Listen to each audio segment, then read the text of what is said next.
Bismillahirrahmanirrahim. Assalamualaikum warahmatullahi wabarakatuh. Halo semuanya, kita berjumpa lagi di edisi podcast video kita ya. Nah, hari ini aku akan angkat tema yang baru, dan spesialnya aku juga kedatangan tamu yang baru. Jadi kayaknya kita perlu banget nih untuk kenalan dulu dengan tamu-tamu kita. Kita bisa mulai dulu kenalan dari Mbak Aisyah, boleh? Boleh. Assalamualaikum warahmatullahi wabarakatuh, Mbak Husna. Waalaikumsalam. Saya juga menyapa teman-teman kamera ya. Tentu boleh dong. Jadi perkenalkan, nama aku Aisyah Amalia Putri. Aku dari alumni Prodi PAI Universitas Islam Indonesia. Angkatannya aku masuk 2015. Oh, oke. Ya, terus kalau untuk wisuda saya lulusan 2019. Oke. Terus habis itu apa lagi nih Mbak Husna nih? Boleh dong hobinya disebutkan, Oke. kegiatannya sekarang juga. Oke, apa? kalau untuk hobi aku gimana ya? Tergantung moodnya aku maunya apa. Jadi sebenarnya aku mau tanya sih, mood ini tuh boleh nggak ya ngerjain sesuai dengan mood? Iya. Misalnya nih ya, kalau misalnya aku lagi full banget pikirannya, udah deh aku pengen me time baca buku. Hobinya gitu. Atau misalnya aku bosen ya apa kegiatan luar, kegiatan dalam, biasanya aku larinya ke masak. Oh, Aku wow. masak gitu. Terus misalnya kalau aku pengen yang suasana yang fresh ya, akhirnya aku ke make up. Jadi- Multi talenta banget dong ya. Ya gitu-gitulah. Just sosok. Jadi tadi alumni UI juga ya, Iya, alumni UI. Pendidikan Agama Islam angkatan 2015. Oke, sama sih aku juga. Tapi beda angkatan aja kali ya. Iya. Oke, thank you. Sekarang kita akan move ke tamu kita yang berikutnya. Perkenalkan teman-teman semuanya, nama aku Suci Putrani Azhari, biasa aku dipanggil Suci. Alumni Pendidikan Agama Islam juga di Universitas Islam Indonesia. Oke. Masuknya tahun 2017, Iya. alhamdulillah lulus di 2021. Alhamdulillah. Kegiatannya sekarang apa nih? Kalau sekarang kegiatanku itu adalah mengabdi, karena kebetulan ada tanggungan untuk mengabdi di Universitas Islam Indonesia, tepatnya di unit Direktorat Pendidikan dan Pembinaan Agama Islam. Oh, oke. Kalau hobi boleh juga dong ya disebutkan. Oke, kalau untuk hobi sendiri aku sih lebih hobi ngajar sebenarnya. Oke. Nah, terus juga kenapa sih hobi ngajar juga nggak tahu ya kenapa nih. Karena Udah passionnya juga iya, mungkin passionnya. Terus senang dunia anak-anak juga nih, Bos. Nah, terus di sela-sela itu juga membaca hobi, tapi lebih ke genrenya dunia tasawuf tuh. Wah. Asik tuh kayaknya. Iya. Dan terakhir ini aku habis baca buku tentang merasa bodoh, pintar saja tak punya. Oh, itu karya siapa tuh? Karya- Aku baru dengar sih. Itu karyanya saya lupa orangnya siapa, tapi itu menceritakan tentang seorang sufi dari Jawa Timur, dari Madura. Oh, Cak Lahom oke. namanya di buku itu. Wow, thank you atas perkenalannya. Jadi sekali lagi kita bisa santai aja ya, nanti kalau teman-teman mau ngasih masukan atau komentar-komentar yang membangun, bisa dengan Mbak Suci, kemudian Mbak Aisyah juga, boleh juga nanti kalian kasih masukan kira-kira konten apa sih yang pengen kalian dapatkan dari channel YouTube ini, oke? Nah, ini kan karena kita punya interest bidang yang sama ya, kita sama-sama pendidikan, aku juga satu angkatan kebetulan sama Suci 2017. Dan hari ini mungkin kita akan ngobrol lebih jauh nih ya soal dunia pendidikan seperti itu. Jadi gimana sih nanti kita bisa punya peran yang lebih untuk setidaknya berkontribusi memajukan pendidikan di Indonesia seperti itu ya. Kalau boleh tanya dulu nih dari Mbak Aisyah, apa sih sekarang kan sudah keluar ya menjadi alumni gitu kan? Kalau melihat bagaimana keadaan pendidikan di Indonesia, apa yang sekarang membuat resah gitu? Apa yang harus diperbaiki? Aku yang pertama mungkin karakter ya, karakter akhlak. Jadi hal-hal kecil, misalnya ini kita mau punya suatu usaha, mau rekrut orang aja kita masih ragu, mau kolaborasi aja masih ragu. Jadi menurut saya ini yang jadi PR buat pendidikan Islam khususnya ya di Indonesia ini tentang akhlak. Bagaimana berkelaku jujur, terus bertanggung jawab, bekerja keras, mandiri ya terutama. Karena banyak sekali juga mereka sudah berkeluarga, tapi kemandirian itu mereka minim hingga akhirnya ketika mereka punya masalah tuh susah untuk menyelesaikan solusinya. Gitu. Akhirnya tipenya menyalahkan situasi gitu. Padahal kita itu punya potensi yang diciptakan sama Allah ya, dianugerahkan sama Allah tuh untuk kita olah dan untuk kita berusaha mencari solusi itu. Itu sih Kak Husna dari saya. Jadi poinnya ada di karakter ya. Benar sih, karakternya. aku juga merasakan banget sih itu bagaimana sebuah karakter tuh sekarang menjadi keresahan yang paling utama bagi setiap pendidik gitu kan. Dan itu kayaknya melebur ya, gak hanya di tingkat, maksudnya dari jenjang SMA, bahkan dari SMP dan SD pun juga terlihat banget kan kalau misalnya karakter anak-anak di zaman sekarang tuh betul-betul perlu dibina dengan sungguh-sungguh gitu. Kalau dari Suci sendiri apa nih? Benar. Sebenarnya saya juga setuju dengan Mbak Aisyah tadi tentang karakter ya. Nah, tapi lebih tepatnya itu di tentang sopan santun dan adabnya, akhlak gitu. Nah, karena apalagi kita itu seorang pendidik, edukator nantinya ya. Jadi kita itu penting untuk memperhatikan hal tersebut. Nah, konon lagi sekarang kesannya guru-guru itu hanya transfer knowledge, tapi penanaman karakternya itu nihil gitu. Nah, mungkin di situ Kak Usna. Oke. Penting untuk penanaman karakter, apalagi akhlak dan adabnya. Kompleks banget teman-teman ya. Jadi ini sebenarnya aku juga setuju sih ya. Yang pertama tadi dari karakter juga, terus terlebih juga sekarang setiap guru itu punya tanggung jawab yang besar gitu untuk mendidik, kemudian memberikan teladan yang baik untuk anak-anak di sekolah. Tapi nggak memungkiri banyak juga yang guru itu resah karena tadi guru yang seharusnya sudah memaksimalkan peran di sekolah, tapi ternyata anak itu justru tidak mendapatkan pendidikan dan sentuhan yang maksimal dari orang tuanya. Setuju nggak ini? Iya, Jadi setuju. banyak orang tua yang kemudian memasukkan anaknya di sekolah, berharap sekeluarnya dari sekolah itu udah langsung nanti menjadi pribadi yang baik, yang unggul gitu kan. Sebenarnya nggak perlu adanya sinergi ya antara orang tua dan juga guru gitu. Kalau dari Mbak Aisyah sendiri, ini kan sudah terlanjur ya. Ini fenomenanya udah anak-anak udah sekolah, kemudian kita melihat bagaimana perkembangannya gitu kan. Nah, kalau misalnya kita berbicara tentang perubahan nih, nah itu kira-kira kita harus berperan di sektor mananya dulu nih untuk bisa nantinya setidaknya kita punya peran untuk memperbaiki generasi meskipun impact kita belum besar gitu ya, tapi setidaknya itu bisa menjadi kontribusi yang nyata gitu buat kita. Bisa dimulai dari mana dulu nih? Sebenarnya dari rumah dulu ya, karena yang pertama pendidikan ibunya keluarga. dulu, pendidikan keluarga dulu ya, kerjasama antara orang tua. Jadi emang sih betul Al-Madrasatul Ula ya, ibu tuh madrasah buat anak-anaknya. Tapi di sini juga saya juga harus ada kerjasama sama seorang ayahnya, karena kalau misalnya istrinya ini kurang mood, itu kan juga tanggung jawab dari seorang suaminya kayak gitu kan. Jadi emang harus ada kolaborasi dan kerjasama antara suami dan istri untuk mendidik anak kayak gitu. Jadi kadang orang ini masih umumnya ya stigma ini masih tercantum kalau misalnya yang mendidik anak itu perempuannya aja. Suaminya tuh yang kerja kan. Urusan rezeki tuh aku yang suami gini-gini, kamu udah di rumah aja urusan anak saya misalnya manja atau marah atau apa, ya itu kan tanggung jawab istri gitu. Tapi padahal istri itu kan juga namanya manusiawi, butuh ya namanya bahagia segala macam, itu kan juga tanggung jawab seorang suami kayak gitu sebagai imam. Jadi menurut aku tuh dari sektor keluarga dulu. Nah keluarga ini kan otomatis seseorang tuh gampang terpengaruh juga kan ya. Andai kata gini. Misalnya ada seorang A bilang, aduh aku capek banget ya. Terus ntar yang respon B juga, aku juga capek banget kayak gitu kan ya.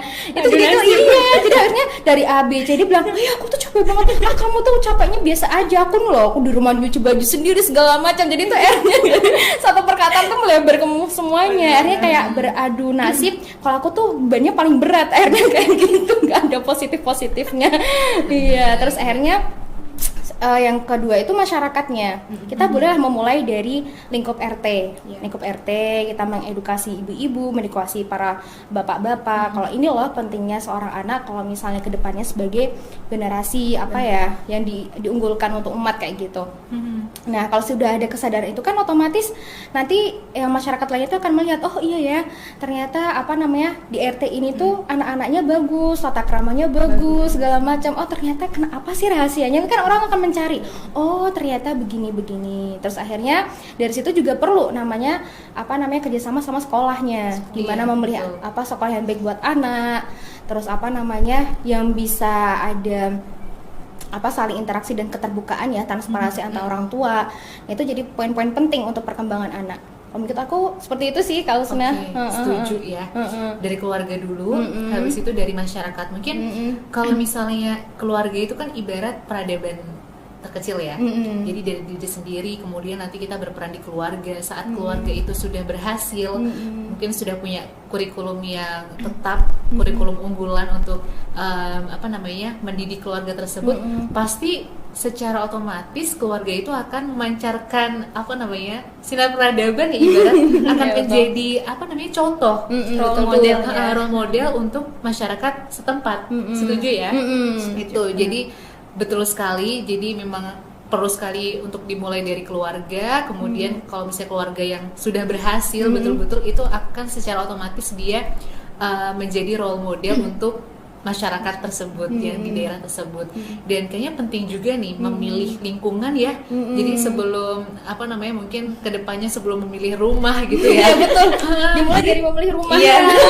Saat kita memilih lingkungan yang mungkin tandus ya pendidikannya, itu juga akan mempengaruhi perkembangan setiap individu yang ada di dalam keluarga tersebut. Betul. Oke, thank you Mbak. Sekarang Iya, kita akan balik nih ke Suci.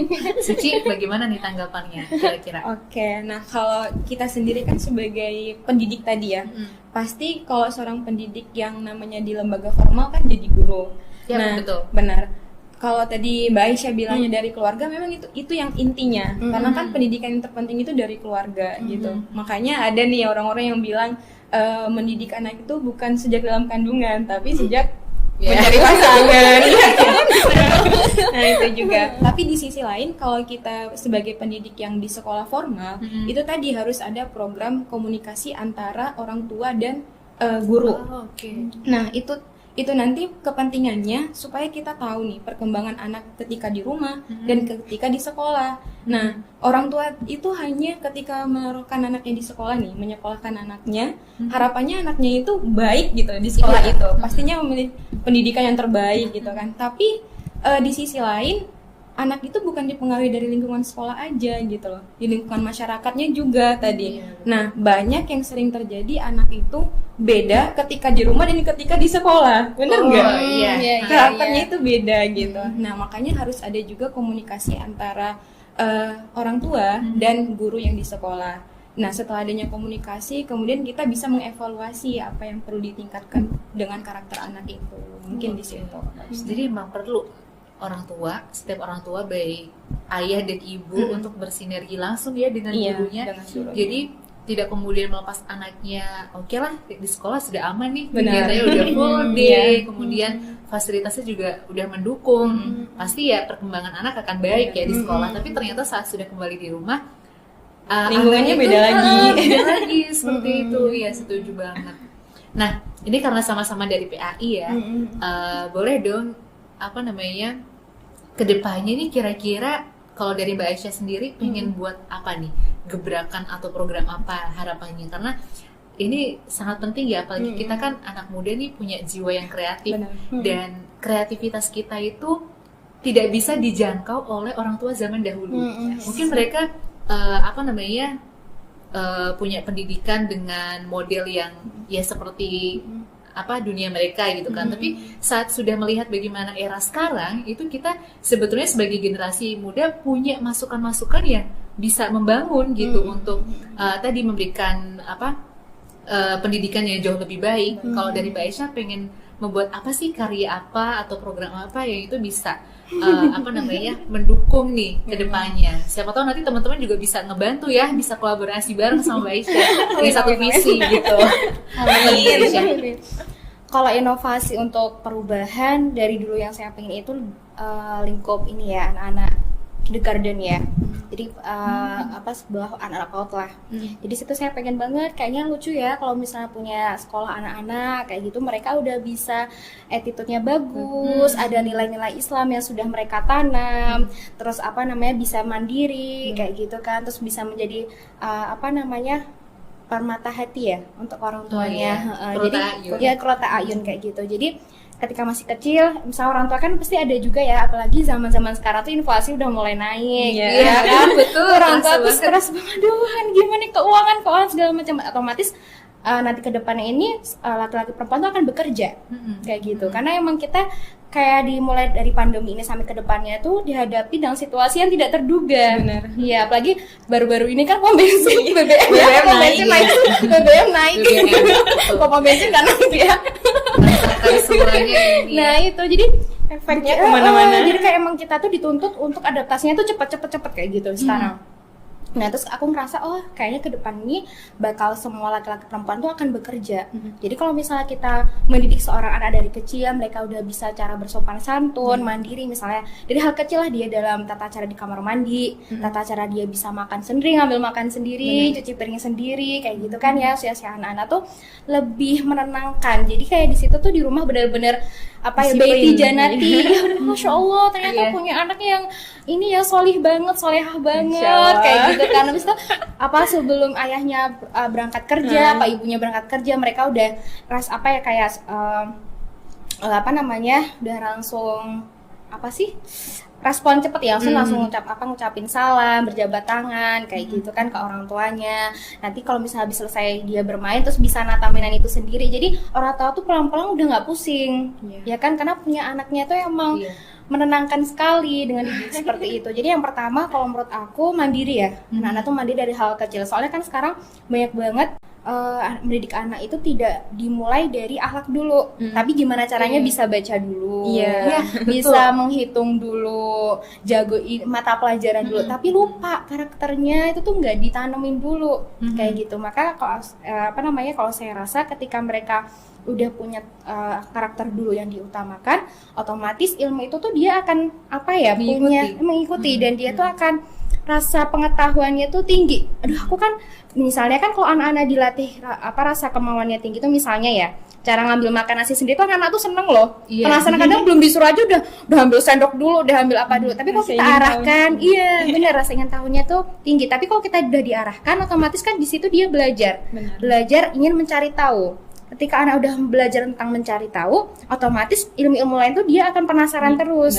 Makanya yang bahaya itu banyak orang pintar tapi nggak punya rasa ingin tahu. Lebih baik punya punya teman atau mendidik anak itu yang ingin rasa ingin tahunya tuh lebih. Sehingga kalau misalnya punya anak yang rasa ingin tahunya lebih, otomatis banyak terlahir orang-orang yang kreatif dan produktif. Gitu sih. Biasa. Jadi itu modelnya seperti apa? Bikin lembaga pendidikan, sekolah sendiri ya? Iya. Oke. Lembaga gitu, lembaga pendidikan. Sebenarnya sekarang kan udah banyak ya. Mungkin tapi yang kita rasakan belum banyak yang berinovasi lebih lanjut, kemudian yang melakukan riset sebetulnya apa sih yang dibutuhkan tuh sekarang anak-anak gitu. Jadi ya sekedar menjalankan sebuah program pendidikan tanpa melihat sebetulnya apa yang dibutuhkan gitu. Wow, sukses buat Mbak Aisyah ya. Amin. Aku yakin sih bakal terwujud ya suatu saat itu. Dan sangat open banget ya Mbak Aisyah, nanti kalau teman-teman dari penonton YouTube kita ya itu mau kerjasama itu boleh sekali, akan sangat terbuka ya Mbak Aisyah. Karena ya itu, untuk mendirikan sekolah pun kita perlu ada kerjasama ya dengan orang-orang yang kita rasa itu betul-betul bisa mensupport kita gitu. Hari ini kolaborasi banget kan, era kolaborasi, jadi kita nggak bisa berjalan sendiri untuk mencapai sebuah tujuan gitu. Betul. Oke, kita pindah nih ke Suci sekarang. berat. Kalau Mbak Aisyah kan udah punya pengalaman ya, pasca studinya udah lama. Kalau saya kan masih baru nih. berat. Tapi gak apa-apa dong. Apa nih harapannya, kira-kira pengen membuat apa gitu kan, terlebih untuk berkontribusi di bidang pendidikan ini. Oke. Nah, kalau aku sendiri sih melihatnya gini, Mbak. Mungkin kalau Mbak Aisyah tadi lebih ke fokus ke anaknya ya. Generasinya itu udah ada, tinggal kita yang menatanya gitu kan.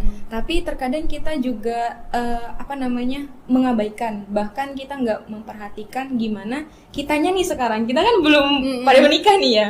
Nah, terus teman-teman sepantaran kita itu yang penting bagi aku itu mempelajari ilmu parentingnya. Karena kalau misalkan aku sendiri tinggal di desa, nah itu tuh memang orang tua tidak memperhatikan anaknya. Dalam artian dalam soal pendidikan ya, misalkan ketika pandemi aja, namanya di desa akses internet itu sulit. Nah, tapi orang tuanya itu ketika pandemi benar-benar nggak ada yang namanya untuk niat menyekolahkan anaknya dengan les privat misalkan. Nggak ada gitu loh. Nah, pandemi di sekolah aja itu nggak ada alternatif lain gitu loh Mbak. Iya, Nggak ada alternatif lain dalam arti kalau di kota ada mengadakan Zoom gitu ya. Nah, kalau di desa itu, tepatnya di dekat rumah saya nih ya, pandemi udah bener-bener nggak belajar gitu loh. Jadi off ya. Iya benar-benar Betul-betul, off. iya, Jadi kegiatannya off. anaknya itu malah main-main. Nah, Oke. dan di sana corona itu nggak dipedulikan orang-orang gitu Iya. loh.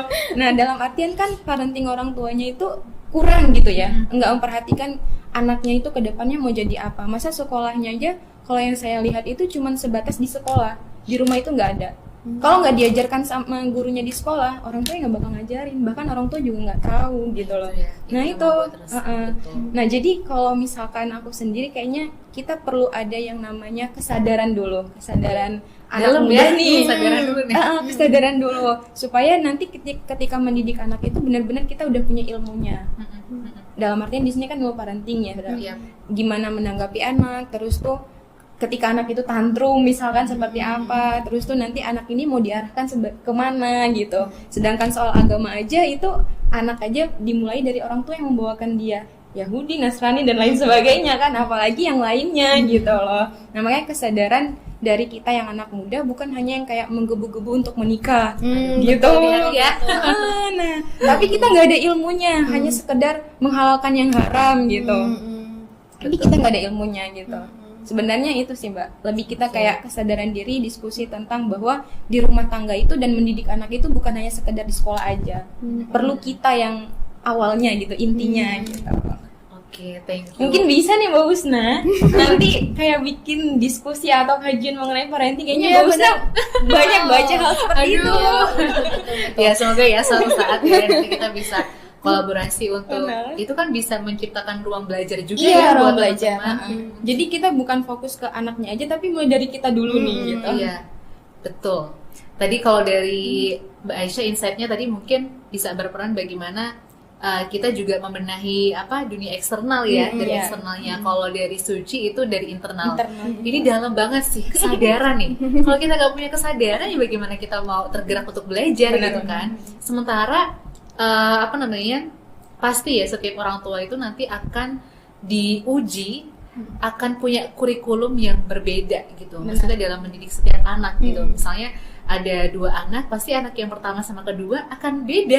Cara mendidiknya, modelnya seperti itu. Dan masing-masing orang tua kayaknya juga secara otomatis akan belajar dari masing-masing anaknya ya. Maksudnya mungkin memang ilmu yang kita sudah pelajari itu nggak akan sepenuhnya bisa diterapkan. Benar, Ya iya. kan? Karena pada akhirnya medan kita di lapangan itu Berbeda. bisa saja jauh lebih kompleks dari apa yang sudah kita pelajari gitu kan. Tapi setidaknya kita sudah punya bekal dulu nih di awal, sudah punya bekal, kemudian kita juga sudah lebih tahu dulu misalnya ternyata pendidikan anak di usia misalnya 3 tahun kita perlu memperhatikan dalam segi apanya nih. Iya, Kemudian nah saat itu. dia sudah tumbuh 7 tahun apa nih yang perlu kita persiapkan anak gitu. itu butuh apa juga di umur Betul, segitu. betul sekali. Iya. Jadi buat teman-teman kita juga ini kan belum ada yang Iya. beres ya. Tapi ini tamparan keras banget loh buat kita.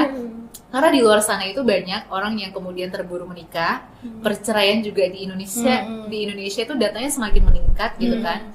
Dan aku pernah melihat salah satu kajian dari Ustadz Bahtiar Nasir itu bener-bener nampar banget. Kayak orang tua banyak yang mendesak anaknya untuk menikah, yang muda juga gitu kan.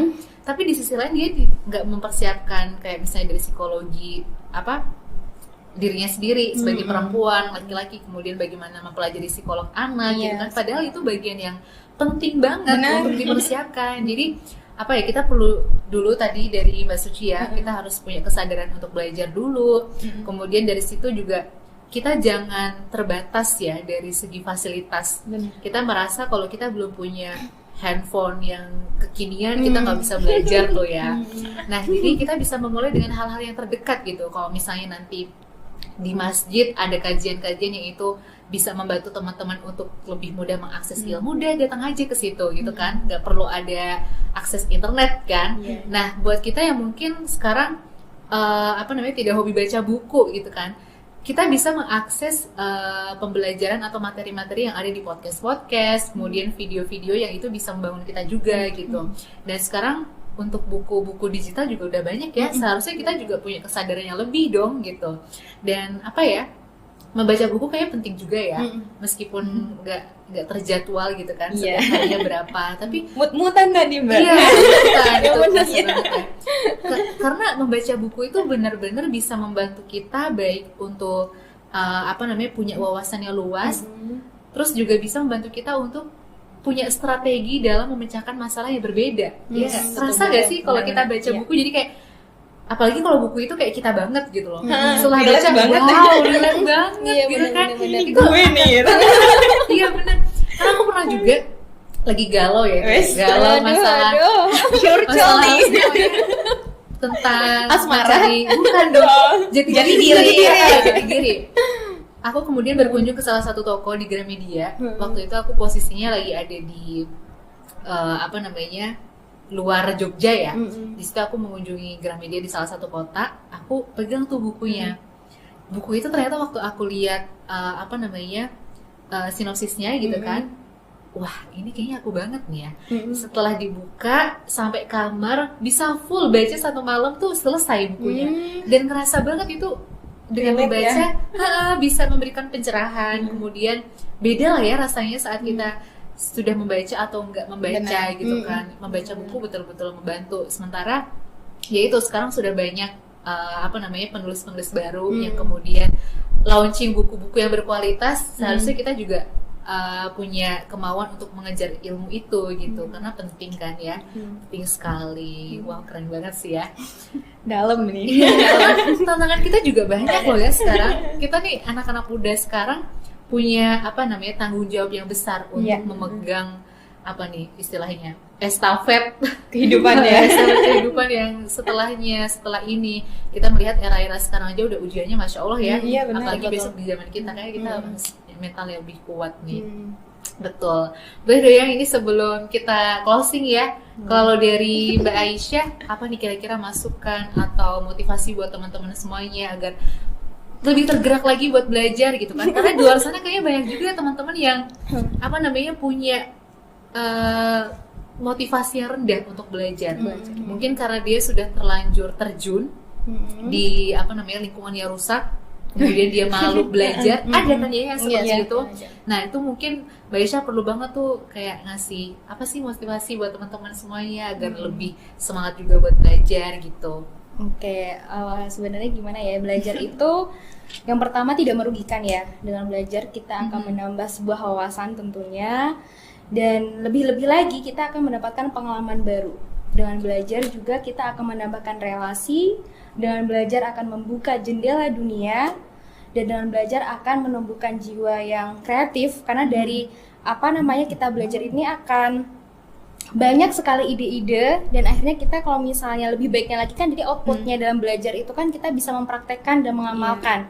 Nah, dari situ insya Allah ada keberkahannya. Jadi dikatakan ilmu 100% itu apabila kita belajar di dalam kelas ataupun sebenarnya nggak di kelas aja, dengan kita bisa bertemu dengan orang, kita bisa mendengar sebuah ceramah, podcast, apalagi sekarang kan akses untuk belajar tuh banyak. Benar. Iya, terbuka dengan luas. Iya, terbuka sekali kayak gitu.